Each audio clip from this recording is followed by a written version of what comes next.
कितना सुंदर होगा। किससे उपमा दूं?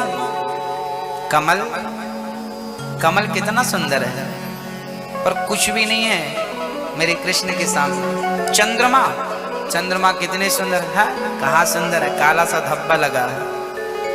मेरे कन्हैया तो करोड़ों चंद्रमा भी लजाएं, लज्जित तो हो जाएं, इतने सुंदर मेरे कन्हैया हैं। कन्हैया इतने सुंदर हो, कन्हैया से करोड़ों गुना सुंदर राधा रानी है। बताया आपको, करोड़ों गुना, एक गुना नहीं बोल सकता मैं। उद्धव जी जब गए थे ना राधा को देखने, और राधा को देखा था तो आंखें बंद हो गई थी, ऐसा लग रहा था कि सूर्य भगवान बैठे हैं, इतना तेज था। नाम तुम्हारा पालनहारा, वो गोरी राधा उस कारे कनवा की दीवानी है, पता नहीं क्या जादू किया। नाम तुम्हारा पालनहारा, जाने कब दर्शन होगा। जिसकी रचना इतनी सुंदर, वो कितना सुंदर होगा। दीन दुखी का इस दुनिया में कोई नहीं सहारा है। झूठी दुनिया मेरे प्रीतम, तू ही एक सहारा है। कृष्ण दरस यदि करना हो तो, कृष्ण दरस यदि करना हो तो, कृष्ण प्रेम करना होगा। जिसकी रचना इतनी सुंदर, वो कितना सुंदर होगा। भक्तों, प्यारी बेटी लाडो, तुझे किसानी का कोई इनाम मिल रहा है क्या? मुझे पता है अब तू क्या कहेगी कि इनाम तो तुझे मिलना चाहिए माँ। अरे ये आंख एक बार कन्हैया को देख ले तो फिर किसी को देखने की इच्छा ही नहीं रह जाती। कान एक बार कृष्ण के बारे में सुन ले, फिर सुनने की इच्छा नहीं रह जाती। अब किसी महफिल में जाने की हमें फुर्सत नहीं।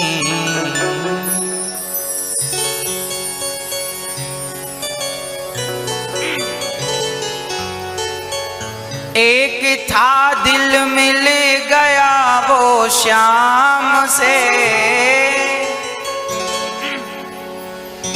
एक था दिल मिल गया वो श्याम से। अब कहीं दिल को लगाने की हमें फुर्सत नहीं। अब किसी महफिल में जाने की हमें फुर्सत नहीं। ये जो आँखें हैं हमारी, ये जो आँखें हैं हमारी, मिल गई हैं शाम से। अब कहीं आँखें मिलाने की हमें फुर्सत नहीं। बस एक बार कन्हैया को देखने की इच्छा हो। अब सारे ब्रजवासियों को पंडितानी जी गोद पर बिठा बिठा के अपने हाथ से पकवान बना बना के और पंडितानी जी खिला रही हैं। आओ भोग लगाओ मेरे मोहन, आओ भोग लगाओ मेरे मोहन, ऐसा भोग लगाओ मेरे मोहन, सब अमृत बन जाए मेरे मोहन।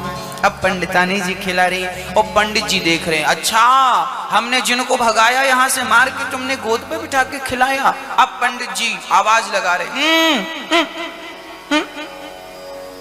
अब मौन चल रहा था ना, पंडित जी बोल नहीं सकते थे, यज्ञ के बीच में बोलने की परंपरा नहीं है। अकल तो थी पंडित जी को, अब बोलते नहीं, अब पंडितानी को धमका रहे हैं।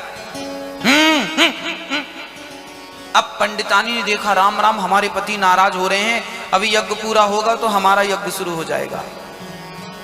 अब पंडितानी को लगा कि राम राम ये बच्चे बड़े भूखे हैं और मुझे तो बड़े प्यारे लग रहे हैं और ये पंडित जी मना कर रहे हैं, इनको मत खिलाओ। और पंडितानी बोली एक काम करो, उनकी तरफ घूंघट कर लो। तो पंडितानी ने पंडित जी की तरफ घूंघट कर लिया, पीठ दिखा के इस तरफ मुंह करके बैठ गए। पंडित जी देखेंगे कैसे, इशारा कैसे करेंगे। और पंडितानी ने बड़े प्यार से अपने हाथों से जगत के पालनहार को खिलाया और भगवान ने तृप्त होकर के यज्ञ पत्नियों को अपने निज दर्शन कराए हैं। शंख चक्र गदा पद्म लेकर भगवान प्रकट हो गए। देवियों, आपका जीवन, आपकी तपस्या, चूंकि आप सच्ची पतिव्रता नारी हो और सच्ची पतिव्रता नारी को मैं मिलता जरूर हूं। आप सच्ची पतिव्रता हो, इसलिए मैं तुम्हें दर्शन दे रहा हूं, तुम्हारी गोद में बैठकर खा रहा हूं। बस मेरी माँ, ये कथा केवल सुखदेव जी ने परीक्षित को इसलिए सुनाई कि आप कितने भी बड़े यज्ञ करता हो, आप कितने भी बड़े ज्ञानी हो, कितने भी बड़े विद्वान हो, कितने भी बड़े भगत हो, यदि आपके अंदर में अहंकार का एक तिनका भी आ गया, लेस मात्र आ गया, तो भगवान आपके सामने होंगे पर आपके अंदर पहचानने की क्षमता नहीं होगी। यज्ञ करता ब्राह्मणों के पास भगवान तो गए पर वो पहचान ना सके। क्यों नहीं पहचान सके? क्योंकि उनकी आंखों में अहंकार का पर्दा पड़ा था। मैया जी बताओ, आपकी आंखों में तो नहीं है ना ये बीमारी? ये बीमारी बड़ी खतरनाक है। ये बीमारी जिसको हो जाती है ना, फिर वो उबर नहीं पाता। भगवान ने यज्ञ करता ब्राह्मणों पर बड़ी कृपा की। अब पंडितानियों पर कृपा हुई। जब भगवान चले गए तब पंडित जी लोग वापस आए और वो सारी पत्नियां तो दिव्य रूप को प्राप्त हो चुकी थी, भगवान के आनंद में डूबी थी। पंडित जी ने देखा तो पंडित जी को पंडितानी के अंदर कृष्ण का दर्शन होने लगा। अब सारे पंडित जी अपनी पंडितानी को दंडवत करने लगे, लेट गए चरणों में। पत्नियों ने कहा स्वामी जी क्या कर रहे हैं? पंडित जी रोने लगे, देवी हम बड़े अभागे हैं, आज जिसका यज्ञ कर रहे थे आज वही यज्ञ नारायण हमारे यज्ञ में प्रसाद लेने पधारे, पर हम अभागी उन्हें पहचान ना सके। हमारी पूजा व्यर्थ हो गई क्योंकि हमारे घर आया याचक भूखा चला गया, भगवान भूखे चले गए। रोने लगे पंडित जी। भगवान ने दर्शन नहीं दिया। क्यों? भगवान उन्हें कभी प्राप्त नहीं होते भक्तों जो जीवन में अहंकार करते हो। इसलिए अहंकार कभी ना हो। भगवान ने गोवर्धन धारण किया है, सुंदर सा गोवर्धन। ठाकुर जी ने एक उंगली में 7 वर्ष की उम्र में 7 कोस के गोवर्धन को 7 दिन 7 रात तक भगवान ने धारण कर रखा। बड़े प्रेम से भगवान ने उठाया है। सारे ब्रजवासी गोवर्धन की तलहटी पर आए हैं। अच्छा, ये गोवर्धन कौन है? कहा जाता है कि जब भगवान श्री राम सेतु का निर्माण करा रहे थे तब हनुमान जी द्रोणागिरी के पुत्र का नाम था गोवर्धन। हनुमान जी गए द्रोणागिरी पर्वत के पास। क्यों भाई? बड़े बड़े पत्थर की जरूरत है पर्वतों की पुल बनाने के लिए, क्या आप राम सेवा में चलोगे? द्रोणागिरी ने मना कर दिया, मैं अपना परिवार घर द्वार छोड़कर नहीं जाऊंगा। तब हनुमान जी ने उनके पुत्र से पूछा, नाम था गोवर्धन, क्यों भाई आप चलोगे क्या राम की सेवा में? गोवर्धन बोला कि यदि गोवर्धन जी बोले कि यदि राम सेवा में ले चल रहे हो तो मैं शहर से तैयार हूँ, मेरे ऊपर राम के चरण यदि पड़ गए तो मेरा जीवन सफल हो जाएगा, मुझे लेकर के चलो। हनुमान जी पर्वत को उठाते हैं और लेकर चलते हैं। तभी रास्ते में संदेशा मिलता है कि पुल तैयार हो गया।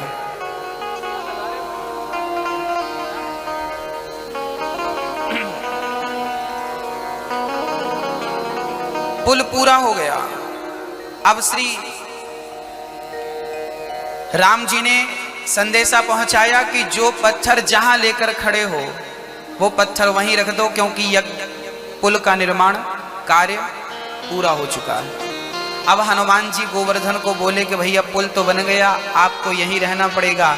गोवर्धन की आंखों में आंसू आ गए, प्रभु आपने कहा था कि राम सेवा में लगाऊंगा, अब मैं घर वालों से भी छूट गया, अपनों से भी दूर हो गया और राम तक भी ना पहुंचा तो मेरा तो जीवन बिगड़ गया। तब हनुमान जी ने राम जी से कहा, हे प्रभु, ये इस प्रकार की बातें गोवर्धन जी कर रहे हैं, आप क्या कहेंगे?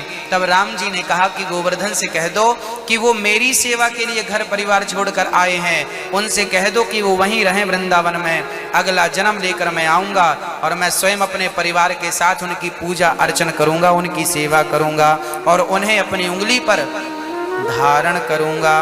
वही त्रेता युग के गोवर्धन द्वापर युग में राम जी कृष्ण जी बनकर आए और आज गोवर्धन की पूजा इसलिए कर रहे हैं क्योंकि वो राम सेवा के लिए कदम बढ़ाए थे।